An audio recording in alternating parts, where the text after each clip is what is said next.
So welcome back for this second week of our presentation on the Passion Narratives, the Paradigm for Christian Discipleship. Are you hearing me? Can I tell? Are you all hearing me? Yes, I'm seeing heads going. All right, that's good. So let me just introduce myself again. I'm Steve Lampe, a priest of the Archdiocese of Milwaukee, friend of Maria Pascuzzi. And it's a delight for me to get together with you again this week as we move from last week's kind of, what do I want to say, inundation with the idea of the symbol of the Passion as a fundamental Christian symbol. This week now we're going to actually turn our attention to the texts. And so let me see if I can get my screen to share here. And open this thing up and get that to go there. And I think we are all, I think we're all ready.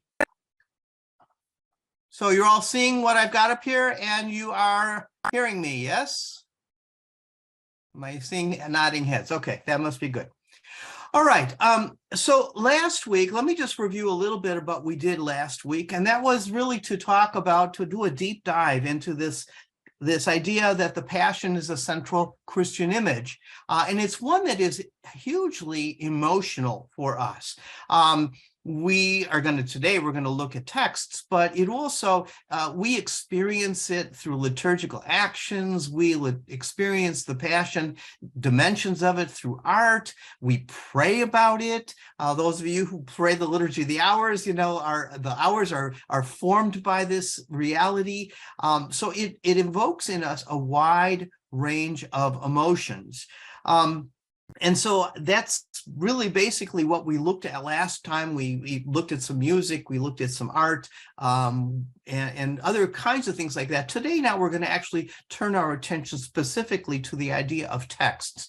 And in order to do that, before we actually look at the Gospel of Mark, we're going to look at some background. And let me explain why we're going to do that. Early Christians, when they were confronted with the reality of Jesus' suffering and death, tried to make sense of it. And one of the ways that they made sense of it was to try to go back to their own sacred texts, which for them were the Hebrew Scriptures. And whether the Hebrew Scriptures, the text I'm going to look at today, whether they specifically formed the ideas of the evangelists or not, they certainly form our ideas as we reflect on these texts, because we oftentimes hear them connected. So I'd like to go through a couple of texts with you, or at least tell the stories of some other accounts. Jesus wasn't the first person to suffer for his faith. He wasn't the first person to have to give witness. He wasn't the first person to be tortured. We have all of these accounts. He wasn't the first person to ask God for help. So we have all kinds of accounts in the Hebrew Bible that remind us of this same tradition. I'm calling them Jewish Passion accounts, for lack of a better term. So, for example, if you think of the book of Genesis, the story of Joseph. Joseph wasn't a perfect man, but he was gifted with the ability to dream dreams. It was something that offended his brothers mightily. And what also offended them was the fact that their father loved Joseph so much and he was always giving him gifts. And so they determined to kill him, kind of like the righteous man who offends others, and they were determined to undo him. Now, the story in Genesis is primarily told so that we know how the people of Israel got to Egypt, so that the book of Exodus can then say, now the people were in Egypt. But nevertheless, it's a marvelous story, and it does give us an insight into someone who suffered unjustly. Or, for those who know the Jewish tradition and know the origin of the book of the Feast of Purim, the book of Esther is a very important story that tells the story of a Jewish woman in diaspora, that is, not living in the land of Israel, with her godfather Mordecai, this woman Esther. At the time, in this foreign land, the king decided to take a wife, and Esther was the one who was chosen. And here she is sitting in the royal court with the king, but there's an enemy who wants to destroy the Jewish people. His name is Haman. And he chooses lots to decide what day he can get the Jews destroyed. And the king kind of cluelessly signs this decree. And he doesn't know that Esther is a Jew. And so Esther is commissioned by her people, particularly by her uncle, her godfather, to go to the king to plead for her people. And she engages in this impassioned prayer to God. We find it, a snippet of it here. Impassioned prayer, and it reminds me very much of Jesus's impassioned prayer in the garden, in the agony in the garden, asking that she might be spared, and yet determined in the end that she will go even if she perishes. In the book of Daniel, again, stories of people in diaspora. We hear two stories: the three young men in the furnace and Daniel in the lion's den. What we don't often think of is that both of those dramatic scenes were preceded by a rather calm and profound profession of faith in the face of the king. And the king in each instance is infuriated by the fact that these men are not willing to bow down and worship his God. And so first the three young men, Shadrach, Meshach, and Abednego, and then later Daniel himself, and it always happens as kind of connivance on other individuals' parts who bring this to the attention of the king, who then orders that these individuals be destroyed. And as we know, they are rescued. In my mind, one of the most fascinating ones is the book of Susanna. If you know, or the story of Susanna, it's found in Daniel chapter 13. Susanna, a daughter of Judah, a righteous and beautiful woman, has caught the eye of two unscrupulous and evil elders of the community who want her to be intimate with them, and she refuses. And as a result, they falsely accuse her. And the whole community gathers, and the community is kind of ignorant and clueless, and they're willing to condemn Susanna to death.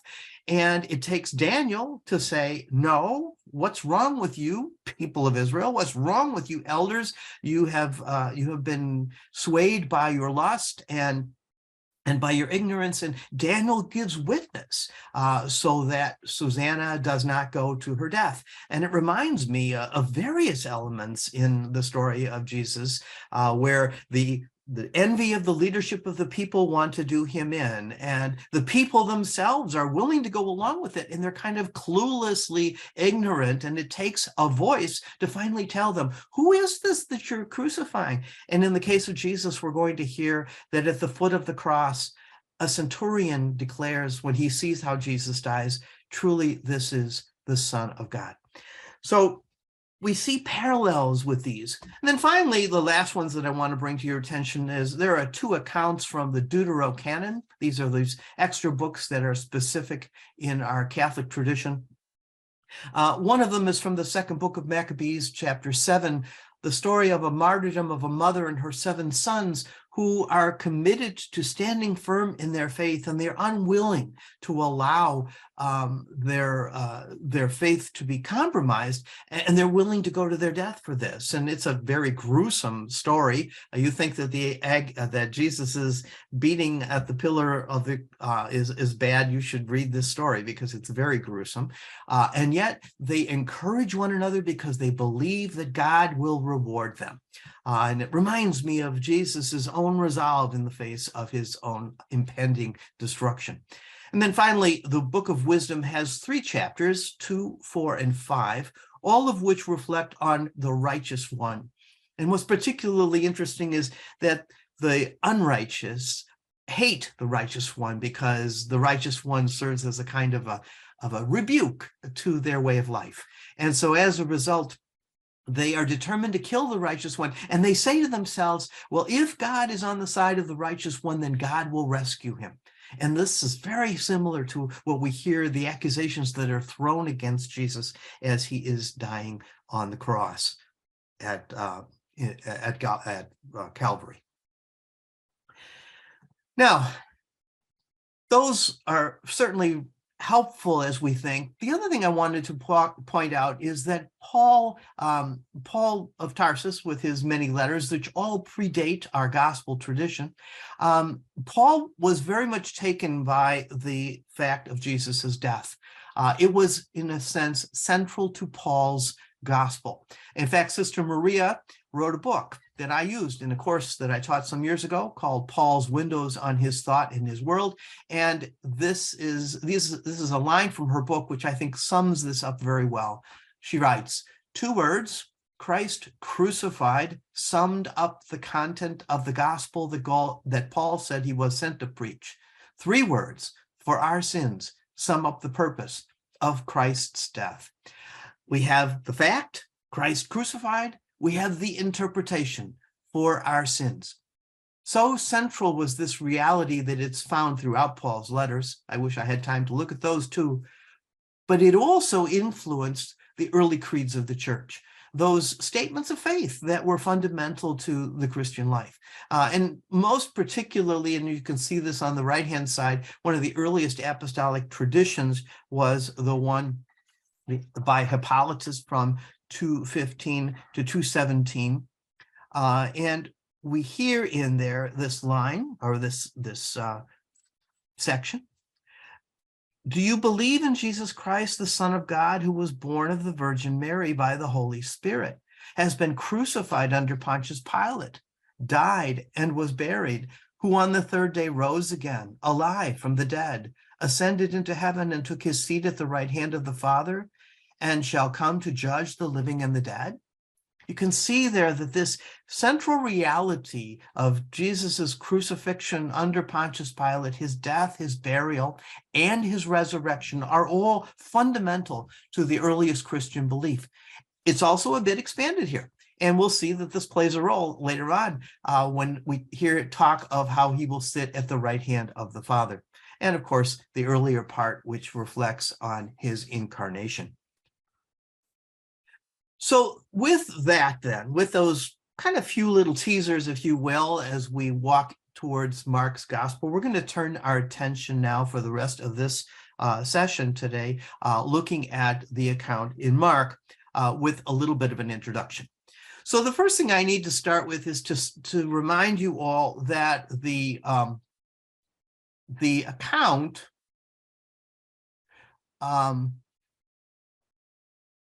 there are 4 canonical passion accounts, and those canonical passion accounts are Mark 14:15, Matthew 26:27, Luke 22:23, and John 12-19. You can see that John's is much longer, and we will find out later why that is the case. I want to remind you also, however, that not all scholars agree. Scholars rarely agree on things. Not all scholars agree with those parameters. Some scholars, for example, the magisterial work by Father Raymond Brown, he says that he wants to begin his gospel account at the entrance into the garden, the agony of the garden. He completely skips the Lord's Supper. A second thing to know about these accounts is that they were all written in the 1st century. And they may have relied on an earlier passion account. There's plenty of evidence for something like that, but it goes beyond what we're looking at here. And finally, I want to mention that there was a 2nd century fragmentary passion account called the Gospel of Peter.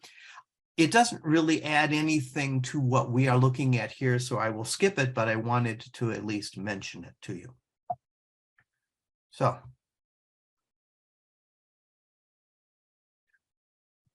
finally, the last thing I wanted to talk about for a moment, and it has to do with the way the Gospels were composed and how we understand them, is under this little rubric: is this history? Is this theology? Is it neither, or is it both? What we read in the Gospel traditions, the first of the Gospels being Mark, written around 70 AD, so this is 40 years after the fact, attempts to provide us with Mark's understanding of what happened to Jesus during those fateful days in Jerusalem with his passion, his death, and his resurrection.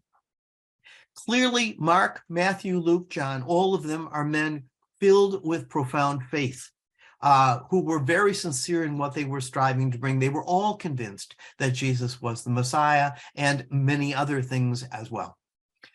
That having been said, they lived in a time when the kinds of resources that we use in our time to write a historical account were not available. There were no records or newspapers. At best, they might have been able to find some eyewitnesses who had heard the story or maybe had even witnessed part of it. Certainly, there wasn't going to be anyone who was there for everything, who was able to be in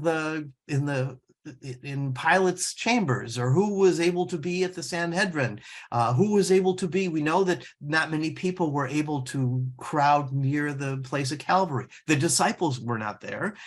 There was a group of women, and apart from that, that's about the only group that we know of. And so their ability to really provide us with historical record as we like to have historical record was very limited. That leads us to the second thing. All of the evangelists are interpreters. They all are interpreting the meaning of these events for the community for which they're writing. We call that theology, okay? Theology is our way of interpreting, providing meaning to something which otherwise is just an objective historical fact. These evangelists were very interested in providing an interpretation. We call that theology. But this is the third point. The fact of the matter is that we always say that this is a unique story, that nothing like it had ever been written before. In a certain sense, it's not history, it's not theology, it's what we call a gospel, which, by the way, is another way of saying good news. So, is it based on historical reality? Yes. Is it interpreted? Yes. But we call it a gospel. And so with that, we're going to turn now our attention to the gospel. I wanted to start by giving you a little bit of an overview of the scenes we would be looking at. This is taken from Mark, and it will provide you with a sense of an overview of the scenes that form the tradition.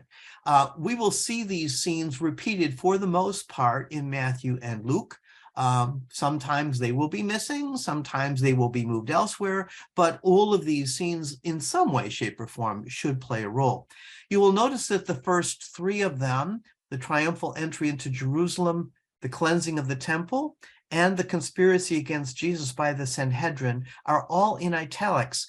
That means that they actually don't technically fall within Mark's parameters of chapters 14 and 15. In fact, those three scenes are all found in Mark chapter 11. But they're so central to our story that I felt we couldn't leave them out. So we're going to begin with those scenes. So again, and it seems like I'm constantly qualifying, but let me just say one more thing as a way of qualification. This is really about all three of the evangelists. So you saw the elements. They're going to be not always in the same order, and yet all the evangelists are going to treat these elements in some way, shape, or form. Why are they not always in the same order? Or why are there some unique elements at times? Well, because each of the evangelists used different sources. We know that Matthew and Luke both used Mark. It seems that they had a copy of Mark in front of them that enabled them to be able to follow the story of Mark quite closely. Mark, on the other hand, we have no evidence really for what sources he used. And then Matthew and Luke also used other sources. And there's a second point that needs to be remembered, and that is that each of them was composing their gospel for a specific Christian community. And we'll see that the specificity of that community will make a difference. Matthew, for example, will be writing for a community that's very deeply rooted in Judaism, and so his gospel will reflect that. Luke, on the other hand, will be writing for much more of a Gentile community. He's going to be using Hellenistic features that we would never find in Matthew. And then finally, the last thing that I need to say before we actually do look at Mark is the fact that Mark introduced something very important for our study of the Passion. He includes 3 Passion predictions in the chapters prior to the Passion account. 3 times, and they're all related to the question of who is Jesus, which is an enduring question in Mark's gospel. So here are those 3 Passion predictions, and they all strive to answer the question, who is Jesus? And ultimately, when we get to the end of the gospel, we will see that he is indeed the suffering Son of Man. So what are the predictions? Well, the first one, The Son of Man must suffer greatly and be rejected by the elders, the chief priests, and the scribes, and be killed and rise after 3 days. A chapter later, the Son of Man is to be betrayed into human hands, and they will kill him, and 3 days after his death, he will rise. And then third, the Son of Man will be handed over to the chief priests and the scribes, and they will condemn him to death, hand him over to the Gentiles, who will mock him, spit upon him, scourge him, and put him to death. But after 3 days, he will rise. You should know Jesus' favorite term for himself is the Son of Man. And so we have here Jesus basically saying to his disciples, this is what will happen. And as we walk through the Passion today, we're going to see that absolutely this is exactly what did happen. All right, so our first scene, prior to the Passion, the entry of Jesus into the city of Jerusalem. This scene liturgically is celebrated by us every year on Palm Sunday with 2 Gospels. And this year, those 2 Gospels will be from Matthew because we're in year A. So we'll hear the Matthean version of this same scene, the entry into Jerusalem, this year, as well as Matthew's Passion account. The fact of the matter is Jesus had to get into Jerusalem somehow, didn't he? And so he arrives, but the Gospel, Mark, does a marvelous job in telling us all kinds of things about Jesus as he's entering into Jerusalem. He's a pilgrim, of course. Many Jews were pilgrims, and they came to Jerusalem at the times of the 3 great festivals. And so in a certain sense, some of the images that we will hear will reflect the fact that Jesus is a pilgrim. But Jesus is far more than a pilgrim. Mark wants us to know that. So he comes in as a messianic figure. He is riding on a colt, the colt of an ass, as we are told, which is quite clearly referring to Zechariah chapter 9, verse 9, which is the story that tells of how the divine warrior king, the Messiah, who is triumphant and victorious, will come riding into the holy city on a colt. It certainly would not have been lost on Mark's readers that Jesus is coming in. This is a statement of Jesus's messianic role. But there's more. We also hear about his royal role. As people lay their cloaks and their branches on the ground, it reminds us that in 2 Kings chapter 9, verse 13, the crowd of Jerusalemites welcomed the king Jehu as he entered the city. The crying out of Hosanna, which means to save us, please, and the greeting, blessed is the one who comes in the name of the Lord, those were sayings that were uttered by the priests as people entered into the temple. All of these are ways of emphasizing for us Jesus's identity at the very beginning as he comes into this temple. And it certainly is a way of emphasizing his kind of a prophetic demonstration of his messiahship. And so we shouldn't lose sight of or sound of these identifications: pilgrim, prophet, master, messianic descendant of David, divine warrior king, and even the Son of Man. In Mark's account, Jesus comes into the city of Jerusalem and he goes to the temple but leaves immediately and returns the next day. And it's during that return on the next day that Jesus engages in what we call the cleansing of the temple. I should note this account, Mark's account, is never read during the liturgical year. Its Johannine parallel is read on the 3rd Sunday of Lent in year B. It's hard to know what to make of Jesus's cleansing of the temple. Many interpretations have been given for this. It's quite clear that his actions are protesting the commercialization and the secularization of the temple complex. This would have been the court of Gentiles, which is the place where both Gentiles and women were permitted to enter. But there are large sections of the temple which are excluded from their attending and from their entering into. The quote that Jesus uses there reminds us of what his perception of the temple is to be. It is to be a house of prayer, and it is to be a house for all people. In both accounts, Jesus finds this offensive. The commercialization is destroying the tenor of the temple as a house of prayer. Its segregation into various courts violates the sense that this should be a place of worship and a house for all people. As I say, it's a little difficult to know what to make of it. Clearly, Jesus is at least critiquing the sacrificial system, which required both animal sacrifices, and it also required money exchange as a way of making that possible. You weren't allowed to use your local coinage in the temple. You had to use temple coinage, and so you had to change your money in order to do that. The other important thing about this scene is we need to keep it in the back of our minds, because this scene will be used as one of the things to accuse Jesus of when we get to the trial before the Sanhedrin. The third pre-passion narrative scene is the questioning of Jesus's authority. It's found at the end of chapter 11. The chief priests and the elders come, and the scribes come to Jesus. And one of the things that's really important to note is we've got a new changing of the guard here. Throughout Jesus's ministry, he mostly locked horns with Pharisees and with Sadducees and with their scribes. Now he's in Jerusalem, and there's a new leadership cadre that he comes in conflict with. They are the chief priests, the high priest, the elders, the scribes. They all have scribes. So, this group is not committed so much to the law. They are committed to the preservation of the temple and its rituals. It's a big money maker, and they run it. And for them, this then becomes, Jesus's presence becomes a source of a tremendous irritation, if not even threat to their livelihood and to their authority. And so they seek Jesus out in the temple, and they ask him by what authority he's doing what he's doing. And like a good rabbi, he responds with a question. And he says, well, if you tell me whether John's baptism in your eyes was legitimate or not, then I'll tell you where my authority comes from. And they, of course, don't want to do this. And this sets up a constant dynamic.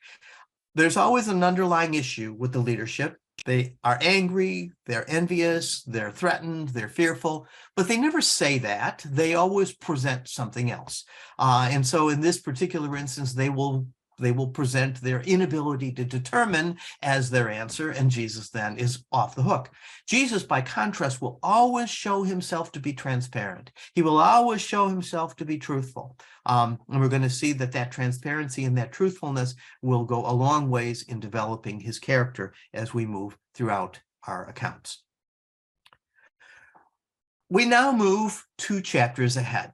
We've skipped the 2 chapters where Jesus was in the city of Jerusalem engaging in his ministry. Very worthwhile material, very important, wonderful to read, but it's not part of our story at this point, so we're going to go on with the conspiracy against Jesus now in chapter 14, verses 1 and 2. The time frame is now named for us. This is 2 days before the Passover, so it would be from Tuesday night into Wednesday evening. We hear that the chief priests and the scribes are seeking a way to arrest Jesus. So things have escalated since we last heard them asking by what authority he was doing what he's doing. They now are quite clear they're going to arrest him, and they're going to do it by treachery.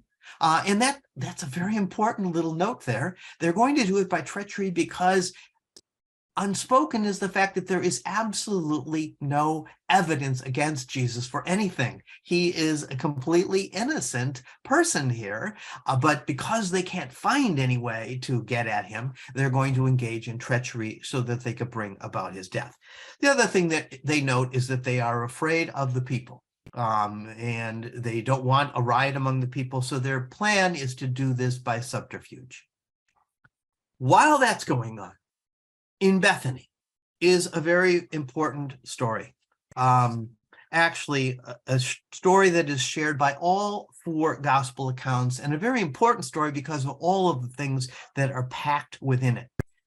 We hear that an unnamed woman comes into the house of a man, Simon the leper, who is holding a meal, and Jesus is there.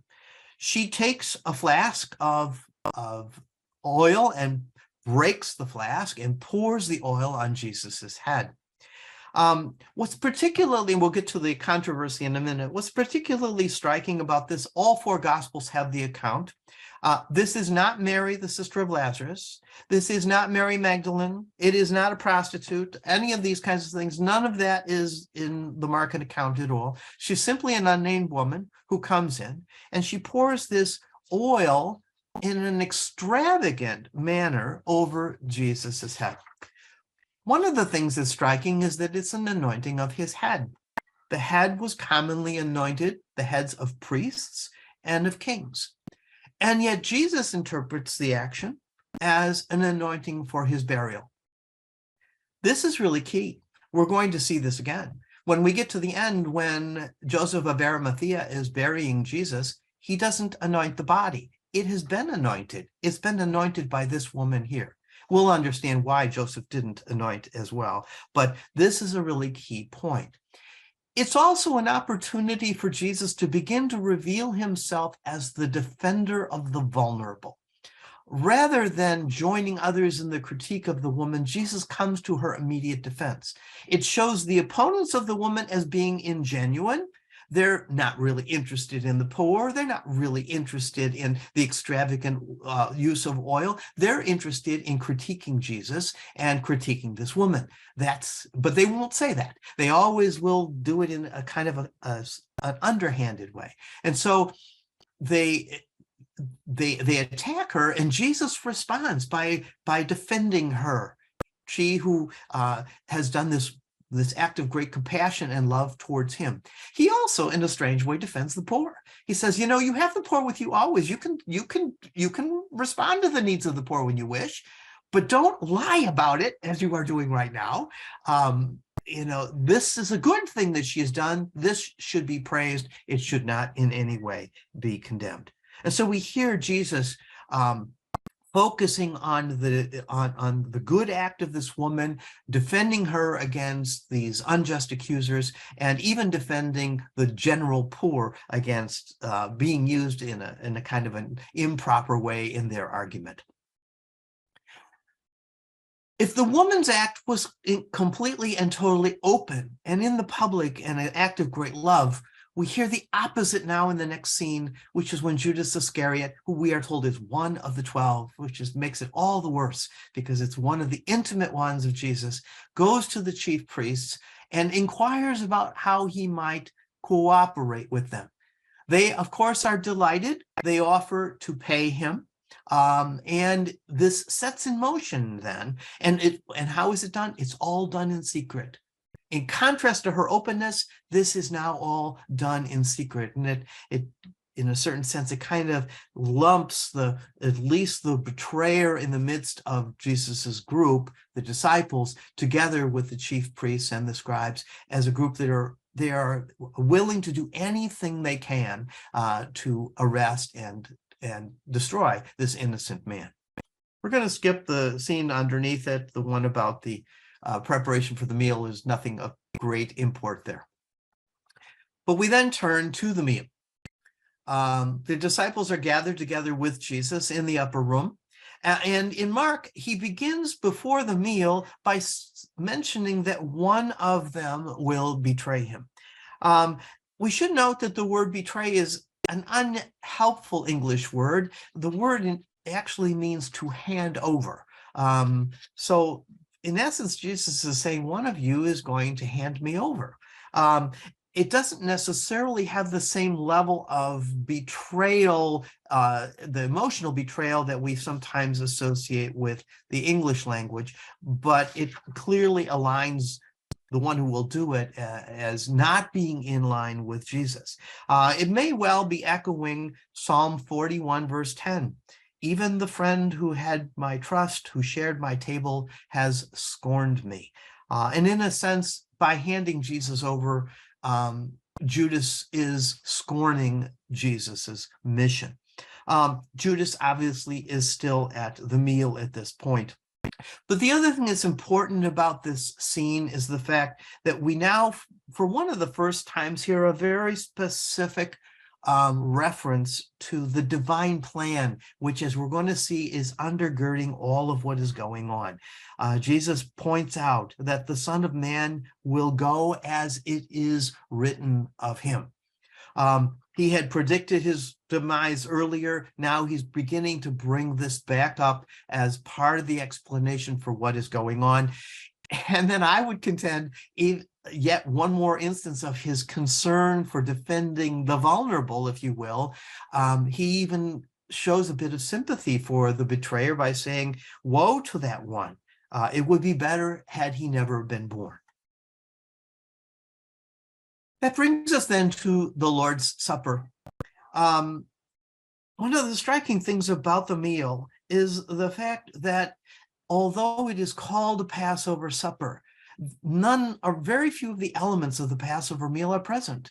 There is bread and there is wine, but none of the other bitter herbs or any of those kinds of things, the salt water, any of that kind of stuff is present. And particularly what isn't present is the Passover lamb. Aha, but is that really the case? I would contend that throughout this scene, Jesus understands himself to be that Passover lamb. He will talk about his body and blood in the form of the bread and the wine, but the sacrificial nature of the Passover lamb is fundamental to this scene.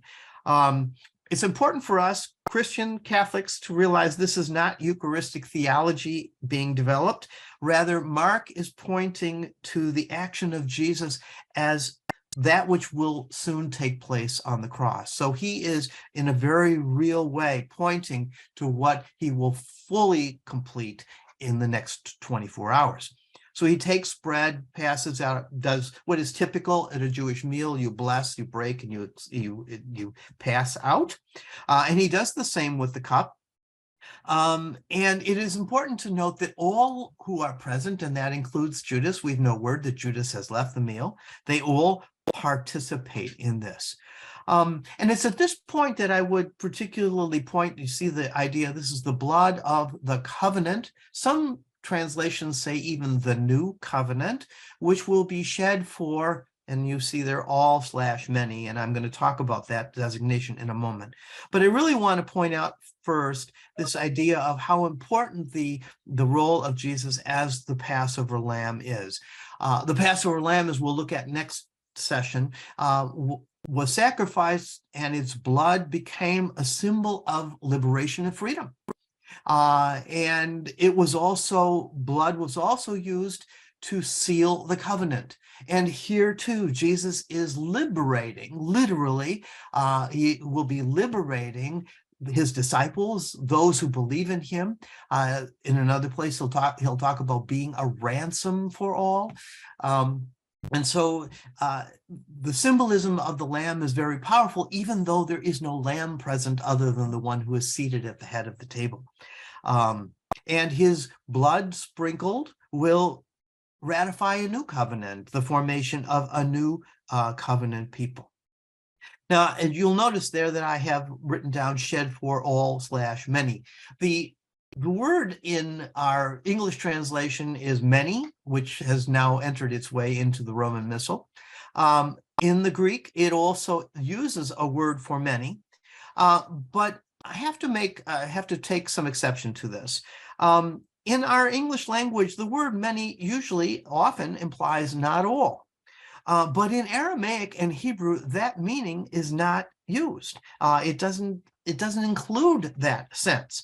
What Hebrew and Aramaic intend, and remember that would be the language that Jesus is speaking at this meal, is Hebrew or Aramaic, certainly not English, not Latin, and very likely not Greek. So we are dealing with a Hebrew Aramaic original, and the word has the sense of a multitude beyond which you can't count.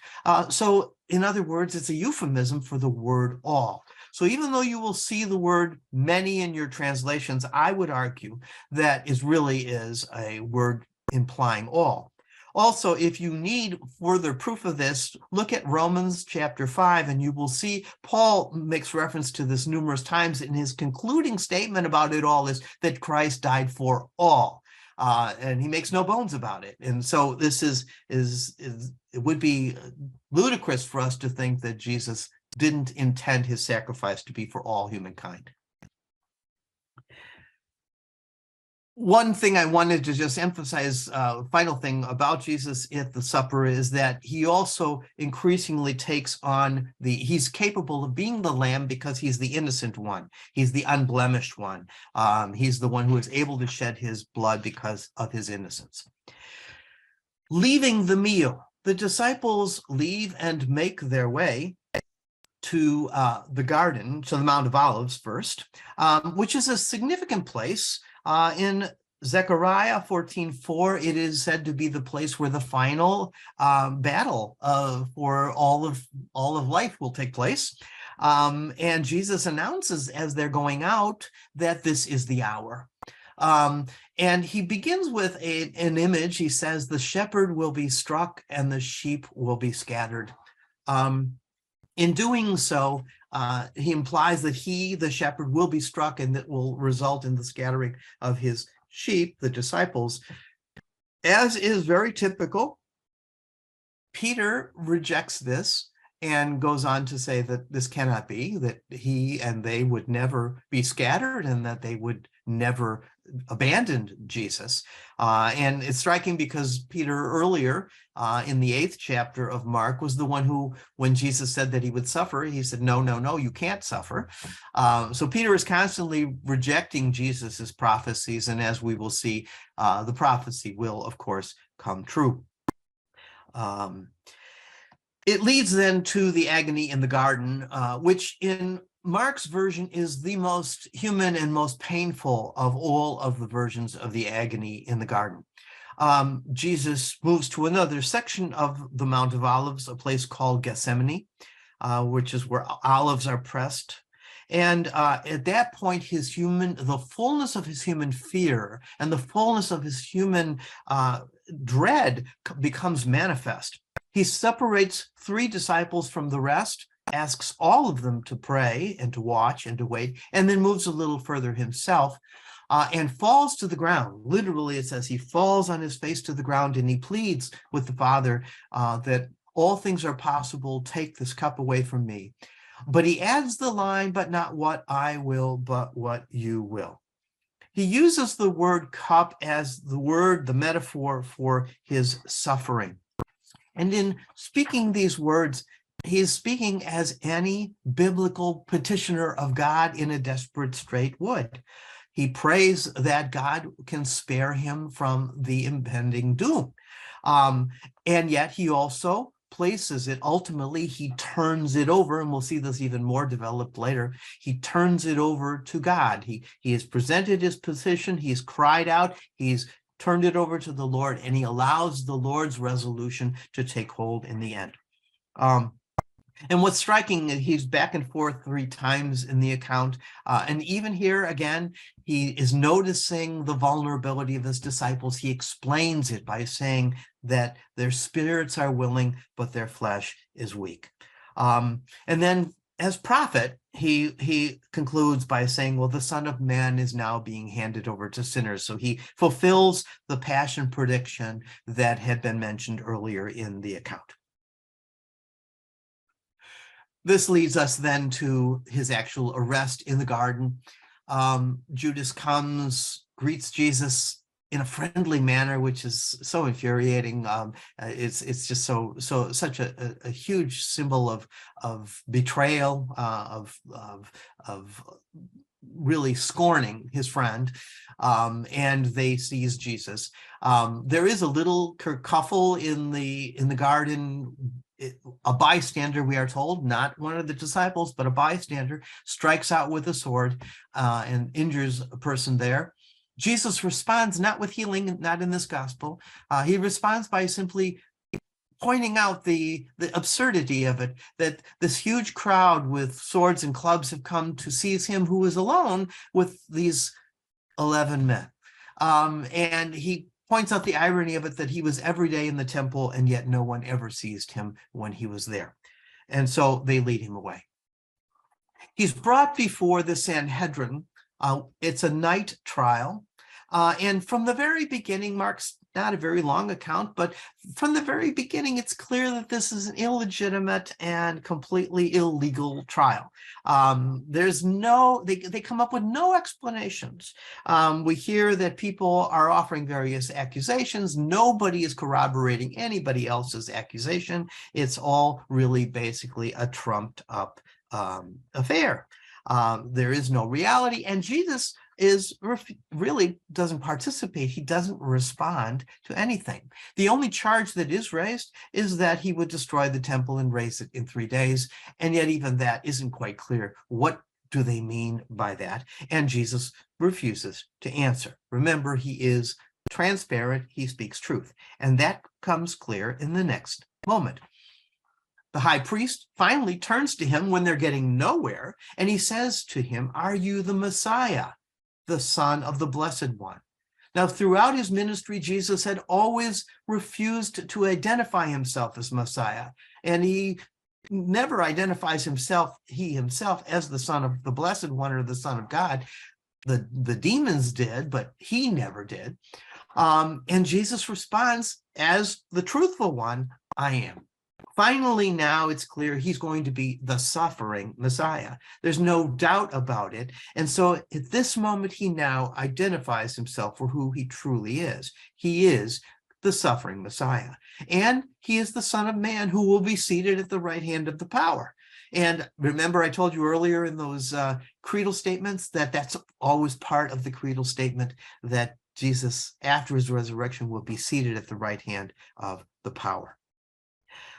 So he now embraces his identity. And this then leads the collected chief priests and their scribes to abuse Jesus. And they abuse him as the prophet.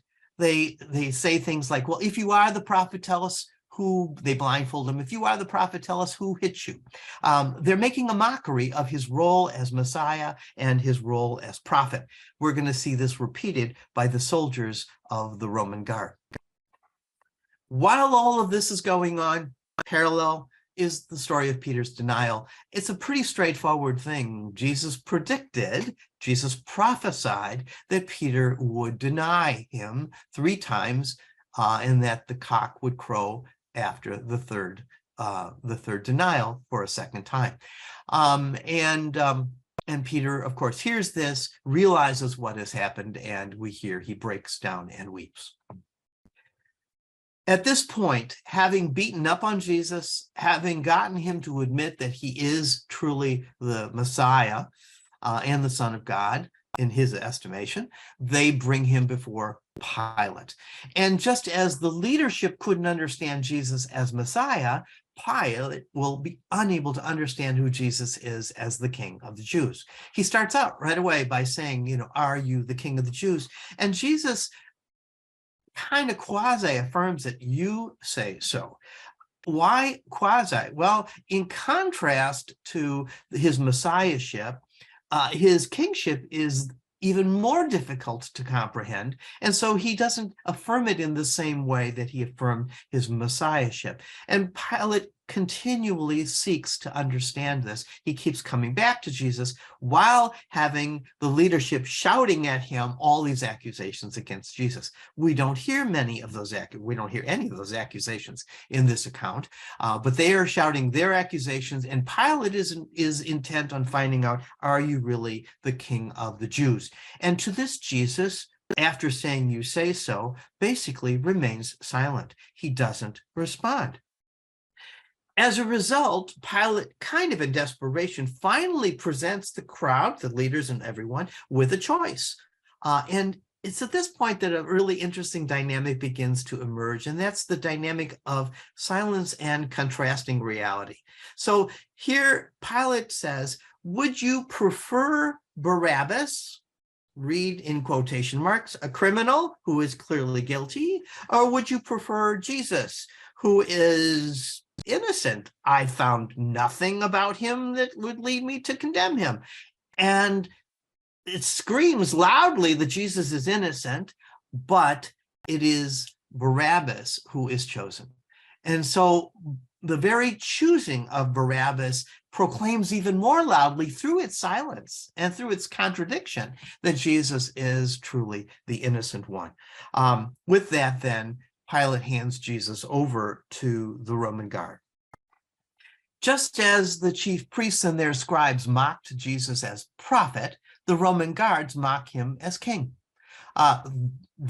They find it ridiculous that this would be a king, and yet they use the accoutrement of kingship, clothing, purple, a crown, all of these things to mock him. And again, it's kind of this enormous irony that the one who truly is a king is the one who is mocked for being a king. Mark is very brief in his account of going to the cross. He says that the Roman guard pressed a passerby, Simon of Cyrene, and he even names his sons as an assistant to Jesus, one who helps Jesus. Very likely historical. Those kinds of details usually indicate that there is historical background behind it. It brings us then to Calvary. Here too, Mark's account is very brief. He says simply that they attached Jesus to the cross. They crucified criminals, one on either side. The soldiers stood at the base and gambled away his clothing. And the big thing here is the fact that the crowd now is mocking Jesus. And they do it in three groups. First, there are the passers-by. Then there are the chief priests and the elders, and then thirdly, the two criminals, one on either side of Jesus. And it's a very powerful scene of this mockery. It says above his head who he is, and yet he's being mocked for saving. You saved others, save yourself. We hear echoes of that. I told you the book of wisdom. If you are the righteous one of God, come down from that cross, or God will bring you down from that cross. And if you do that, then we'll believe in you. It is all a cynical ploy to destroy Jesus's morale at the very last moment. In Mark's gospel, he has a time frame. It's in 3-hour increments. So Jesus was brought before Pilate at 6 a.m. He was brought to the cross and crucified at 9 a.m. The land was covered by darkness by noon, and then at 3, so 6 hours after he was crucified, Jesus cries out and expires. And we hear the words that he uses, my God, why have you forsaken me? They come from Psalm 22, and very likely are a reflection of the fullness of his humanity. They are a reflection, a natural reflection of one who has given his all and who is suffering emotionally, physically, in a tremendous way, and who is wondering, what about the vindication, Lord, that you promised? And of course, the moment that he expires, that vindication will be realized. But in his humanness, he cries out on the cross, and these words will be repeated in Matthew as well. And with those words, he then expires, he dies. With Jesus's death on the cross, we hear 3 reactions. One is a reaction of the cosmic world. The temple curtain rips in two. The cosmos, the darkness and the ripping of the temple is a kind of a reaction to the death of the Son of Man. We hear the centurion, and this is perhaps one of the most important statements, the centurion who stood facing him saw how he breathed his last. It took the whole thing. Jesus couldn't be recognized as the Son of God. He couldn't be recognized as the Messianic one during his lifetime. It took seeing how he gave his all to the very last moment for a complete stranger observing everything to finally say, this man was the Son of God. And finally, the last group, we hear of the women of Galilee who had followed Jesus, Mary Magdalene, Mary, the mother of the younger James and Joseph, and Salome. And they were there watching this as well. Finally, the last scene is the burial of Jesus. And I mentioned to you before that Joseph of Arimathea is the one who did this. He's described as a distinguished member of the council. And he was very likely, or very, at least possibly, one of those who was at that Sanhedrin meeting and who condemned Jesus for what he had done. And yet we also hear that he was one who was looking for the kingdom. And we also can imagine that as a pious Jew, Joseph knew that there was an obligation that needed to be fulfilled. The fact of the matter is that Roman practice typically was to leave crucified individuals on the cross who would be eaten by birds and animals, or at the best, they might be taken down and thrown into a common grave. But Joseph, knowing his own law and thinking now of this passage from Deuteronomy, responds differently. This is what he would be thinking. When someone is convicted of a crime punishable by death and is executed, and you hang him on a tree, his corpse must not remain all night upon the tree. You shall bury him on that same day, for anyone hung on a tree is under a curse. You must not defile the land that the Lord your God is giving you for possession. Here we are, it's approaching Sabbath, it's a high holy day, and Joseph goes to Pilate and asks for the body of Jesus so that he can fulfill the obligation of Deuteronomy. When we get to the other Gospels, they're going to imply that Joseph is a secret believer, but that is not really what we have here. He's a pious Jew, and he wants to fulfill the law. He takes Jesus's body down. He doesn't wash it. He doesn't anoint it. He wraps it in cloth, and he puts it into a tomb.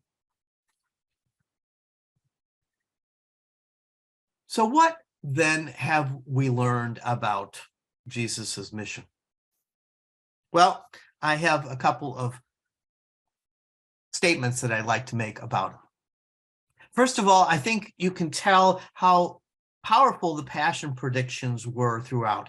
If we want to know what unfolds in brief, just look to the passion predictions. The Son of Man was destined for rejection, for suffering, for abuse, betrayal, being killed by foreigners, Gentiles, and to be buried, but also to be raised. Jesus's mission is rooted in a divine plan. And we hear intimations of this in Mark. This is going to become much more evident when we get to Luke and to John, but we heard intimations of it here. Jesus is aware that this is unfolding, that this is the Son of Man would be delivered over. He knows that this is what this is about. Even as he is aware of it, he still focuses on the individuals around him. Jesus' mission is prophetic. He confirms that role by his own prophecies, which are fulfilled, by the way, and also by the events that surround him that are fulfillments of other prophecies. This, I think, is a really important point. Jesus is constantly engaged in speaking the truth. He is the transparent one. He is the one who speaks the truth. He speaks it to the religious leadership. He speaks it to the political leadership. He speaks it to his disciples. He speaks it to the crowd. In a sense, he even speaks it to the cosmos. And the cosmos has its own response. And oftentimes in speaking the truth, he does it as part of defending the vulnerable, which is consistent with the way his ministry was throughout his life and ministry. Fifth, Jesus fulfills his mission through the fullness of his humanity. We're going to see in some of the later Gospels, particularly in John, that Jesus's humanity is much diminished. But in this gospel, the fullness of his humanity comes to the fore through his agony in the garden, through his impassioned cry on the cross, through the tremendous suffering that he endures. And I would dare say, even to the point where he becomes completely vulnerable. We don't think about this, but just listen to this for a moment. At the very end, he has no relief from his suffering. He is stripped of his clothes, even as his clothes are gambled away. His identity is proclaimed over his head, but others mock him and abuse him. By the end, Jesus is on the cross. He has no friends. He is a solitary, righteous, vulnerable man who is surrounded by enemies on all sides. He who was the defender of the vulnerable becomes the vulnerable one. And finally, and perhaps linked to this, Jesus embodies the features of the Paschal Lamb. He is the innocent one. He is the pure one. He is the one who sheds his blood so that both a new covenant can be sealed and so that liberation can be achieved. So finally, in my last slide, why did Jesus suffer? Well, he suffered as part of this unfolding divine plan. It was something that was imposed from the outside, but he chose to embrace it. Never in this whole account does he ever suffer for his own benefit. There's nothing about it that ever benefits him. Third, he suffered for the vulnerable, for the truth, for those who believed in him. And we hear already earlier in Mark 10 that he suffered and gave his life as a ransom for others. And finally, although it isn't entirely obvious here, it will become more obvious as we move on. He suffered out of love and obedience to his Father, and also love for those he had come to save. And he embodied that love and that compassion. So with that, I'm going to stop the share, and hopefully we can now unmute everybody, and anybody who would like to ask some questions or offer some comments, that would be really great. Let me get rid of that. Okay. All right. So my thing says you are unmuted. So if you would like to, let me put gallery on here and we can see. Folks, anybody have anything you'd like to ask or say? You can hear me, yes? Yep. Okay, Yep. all right, good. I know, I just hit you with like tons and tons and tons and tons of stuff. That's what these things are like, isn't it? Steve, I think one of the things that people want to know after they listen to a presentation like yours is, why was suffering included in this at all? I mean, that's the $64,000 question. Like, well, you said he did this because it was obedience to the unfolding of a plan. But, why was suffering, why was suffering necessary? I guess that's the question. You want to speak to that a little bit? Sure. Because I have exactly the same question. This has never been in fact, I have a friend who's an Episcopal priest, and he says, don't talk to me about expiation. I want nothing to do with expiation. And that, of course, is one of the arguments that is used. I spent some time actually looking at, we could identify who caused Jesus to suffer. Did the Jews cause his suffering? Did Pilate cause his suffering? Did Judas cause his suffering? I have to wind it down to two individuals who caused the suffering. God caused the suffering. In Acts of the Apostles, we read this: Jesus delivered up according to the definite plan and foreknowledge of God, you crucified and killed by the hands of lawless men.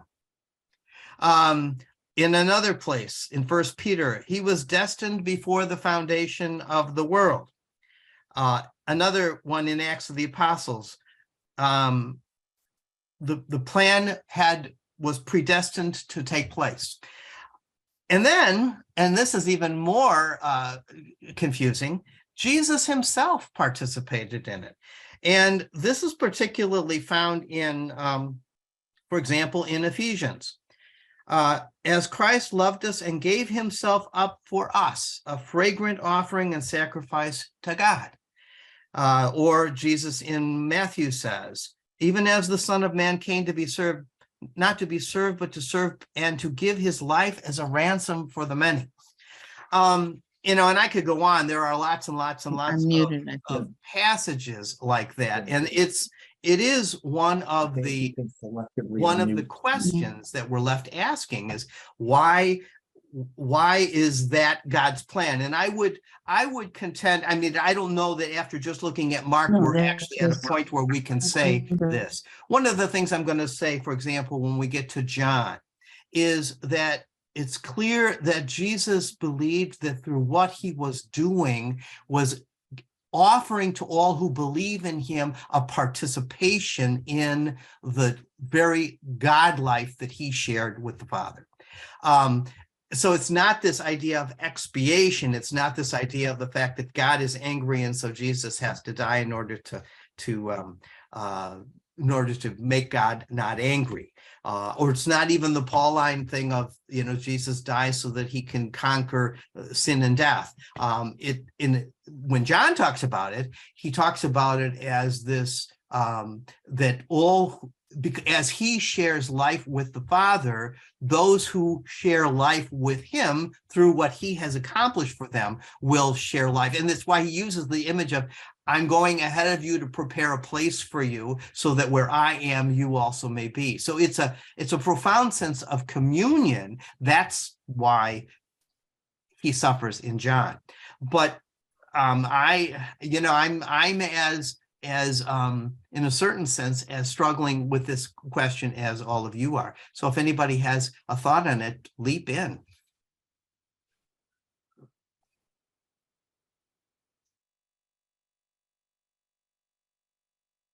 Hand raised, Steve. I'm sorry. Oh, I'm sorry.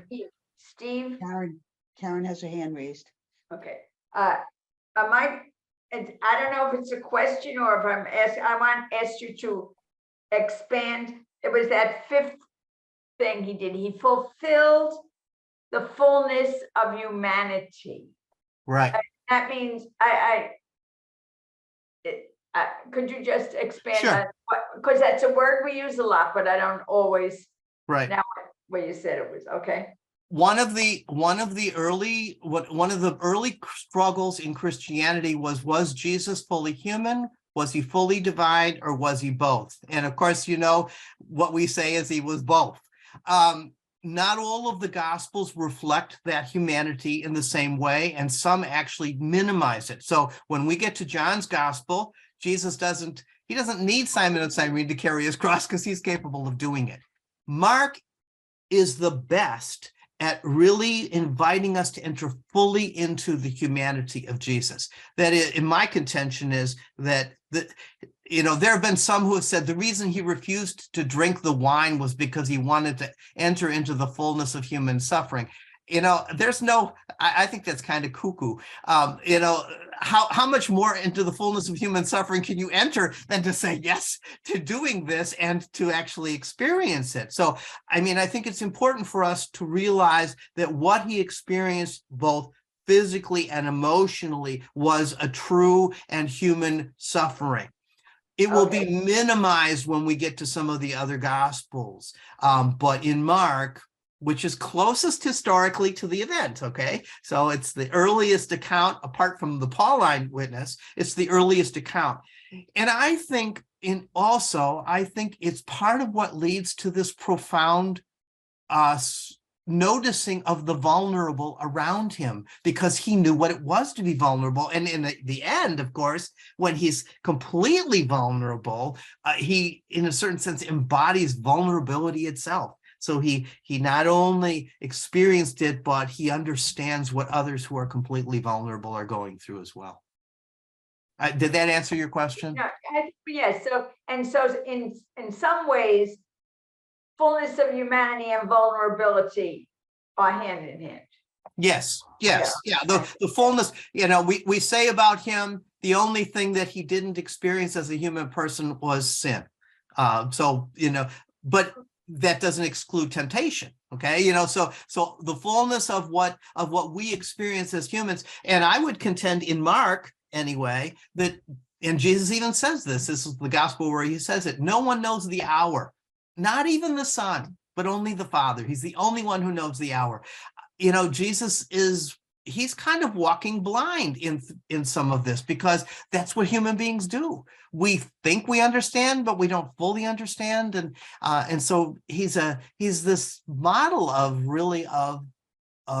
humanity that is sincere and transparent and true, that is focused on sharing his humanity with those around him. Thank you. That's very comforting. Sure. Yeah. Good. Anyone else? Yeah, Joe, I see your hand is up. Go ahead, speak, Joe. You mustn't have do you have your microphone turned on, Joe? Your mic has to be turned on for us to hear you. Okay, is it now? It is now. Okay, go for it, Joe. Okay, good. My thinking about why Jesus had to suffer and die is that it was pretty much the same reason why Oscar Romero suffered and died.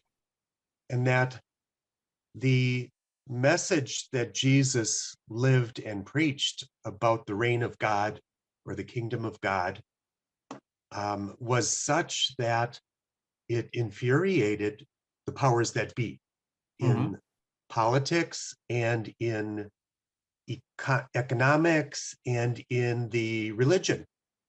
And in order to not be put to death, he would have had to go back and deny what he had been preaching. And because he was so committed to the truth, he couldn't do that. So he stayed true to his vision of the reign of God transforming people and transforming the world and the way that we live together, all the way through suffering and death. I mean, I think it's a very, very, very valid insight, Joe. I really do. I think that you're really onto something there. You know, it's clear that he was, as I mentioned, he was a threat to those who were in authority. And and that's why I like the parallel with the righteous man and the unrighteous, is that his very life was oppressive and objectionable to them. And because of that, it's what happens to those who fall afoul of authorities, at least in the ways of the world, is that the world will either attempt to suppress them, silence them, or if all else fails, destroy them. And I couldn't agree with you more. I think that's very, very much part. Now, it still doesn't necessarily answer this cosmic question, which is the divine plan, which all of the Gospels in some way, shape, or form speak of. I mean, can we say it is God has a better idea and the world doesn't like God's idea, and so that's the divine plan? I need to think about that more. But I certainly think that what you are saying is very, very, very much a part of this and very much on target. Anyone else? Just Steve, when you get to that divine plan, I was thinking, but in the Old Testament, right, the divine plan at the Exodus was an act of salvation as well, was to make sure all the bad guys suffered and died. And the good guys had the blood put on their lintel, and they were saved because of the blood. In this story, the good guy gets killed, and the bad guys do all the killing. So it's hard to understand this universal plan of God. Why for example, in the Exodus, all the bad guys, starting with Pharaoh and all of his men, they're all killed, and the innocent ones are saved. And in this one now, we have a reversal of the divine, well, maybe not the divine plan, but certainly the divine modus operandi. In this one, the righteous one does. And it's interesting because through scripture, and you mentioned the Old Testament, as you go more and more, you see more and more of the righteous one, the innocent one facing death, rather than just the bad guys. Maria, it reminds me in the intertestamental period, which is the period of wisdom and the period of the Maccabees, one of the strategies that was undertaken by the Pharisees to explain the Maccabean period was to say that for a period of time, God is he's suspending the Deuteronomistic solution, which is if you do good, you'll be rewarded, and if you're doing bad, you'll be punished. So it's turned upside down, and it was a way of explaining to people, well, I'm doing everything I'm supposed to be doing. I'm dying by not eating pork, and now you're telling me this is a reward. And it was at that time that also the idea of the afterlife emerged into consciousness, and so it seems that you're right, that part of this was it's in contrast to what was the tradition for so long, and especially with the period of the suppression, the Hellenization of Judaism was a period of time in which they were left with this question of asking, how is this possible? And that was one of the solutions that was offered. And then stories like the Maccabees and like the Book of Wisdom began to emerge to explain how the righteous person is actually the one who is saved, even if she or he is killed, and that their reward will be in a life to come, not in this life, which had always been the way before. Well, it's 8:16, another great night. Thanks, Steve. You're welcome. It's always interesting to think about these things before we go to bed here on the East Coast. I'm sure you will think good thoughts about it tonight. So thanks a lot, and we'll see everybody again next week. If you enjoyed the program, we're always welcome for your donations, and we'll see you all next Thursday night, the 9th. Thanks, Steve. Take Good night, care, Maria. everybody. Good night, everyone. Bye. Night. Thank you.